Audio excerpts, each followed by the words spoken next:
सज्जनों, हम आपके साथ शेयर करना चाहते हैं एक राजर्ष जो है सगर वंश में खटवांग राजा हुए। खटवांग, तो इनके बारे में एक कथा है, वो हम आपके साथ शेयर करना चाहते हैं, जो हमारे जीवन को सदुपयोगी बना सकती है। हम अपने जीवन का सदुपयोग कैसे करें, इससे ये शिक्षा मिलेगी आपको। इस कथा से शेयर करते हैं आपको। महाराजा सगर का नाम सुना होगा, जिसमें भागीरथ हुए और उन्होंने गंगा को पृथ्वी पर लाए, और इससे गंगा से सबका कल्याण हो रहा है, उनके पुत्रों का भी कल्याण हुआ। तो उसी महाराजा सगर के वंश में विश्वसह के पुत्र हुए हैं महाराजा खटवांग। जन्म से ही वे धार्मिक और भगवत भक्त थे।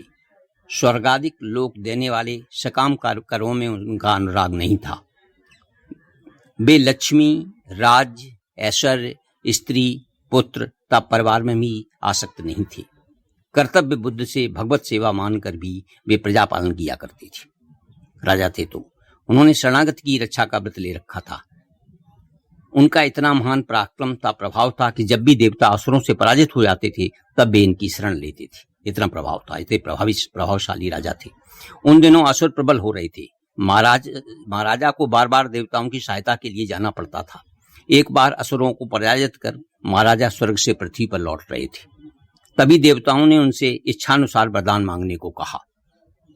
उन्होंने सोचा, यदि जीवन के अधिक दिन शेष हों तब तो वह कर्तव्य पालन, राज्य शासन आदि ठीक ही है, किंतु यदि आयु थोड़ी ही है तो इस प्रकार भोगों में लगे रहना मूर्खता होगी।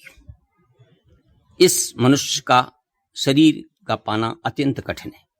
इस शरीर से भवसागर पार न किया तो फिर पता नहीं किस योनि में जाना पड़े। ऐसा राजा विचार कर रहे हैं।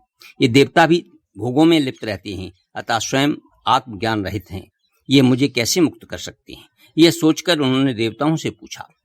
राजा ने, आप लोग कृपा कर सिर्फ इतना बताइए कि मेरी आयु कितनी शेष रह गई है, मेरी उम्र अब कितनी शेष रह गई है। देवताओं ने बतलाया कि महाराज, आपकी आयु 2 घड़ी ही बाकी है सिर्फ।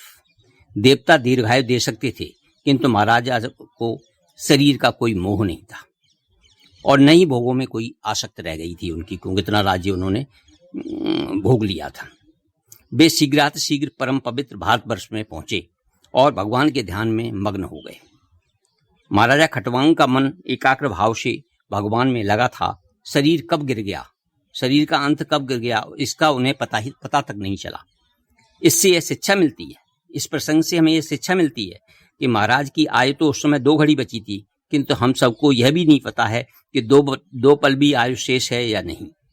हम लोगों को यह भी नहीं मालूम है। भगवान को पाने में कुछ 10, 20 या 200 वर्ष नहीं लगती। सच्चे हृदय से एक बार पुकारने पर भी आ जाते हैं। चित्त को एकाग्र भाव से उनके चरणार बिंदुओं में लगाकर एक क्षण में प्राणी भी उन्हें प्राप्त करने में सफलता पा सकता है। राजा खटवांग की तरह महाराजा खटवांग की भांति मनुष्य को प्रत्येक समय मृत्यु को सिर पर खड़ी देखकर भोगों से चित्त हटाकर उसे तुरंत भगवान के चरणों में लगा देना चाहिए। तो हमें अपने जीवन का, अपने कार्य के साथ साथ कैसे सदुपयोग करें, कैसे भगवान का स्मरण करें कि भगवान में भी मन लगा रहे और हमारा कार्य भी चलता रहे, ऐसा प्रयास करना चाहिए। इस कथा से हमको ये प्रेरणा मिलती है और इसका पालन प्रत्येक मनुष्य अगर करे तो जीवन उसका सार्थक हो सकता है। ओम श्री परमात्मा ने नमः। धन्यवाद। अगर आपको मेरा ये वीडियो पसंद आए तो कृपया से लाइक करें, शेयर करें और सब्सक्राइब करें। धन्यवाद।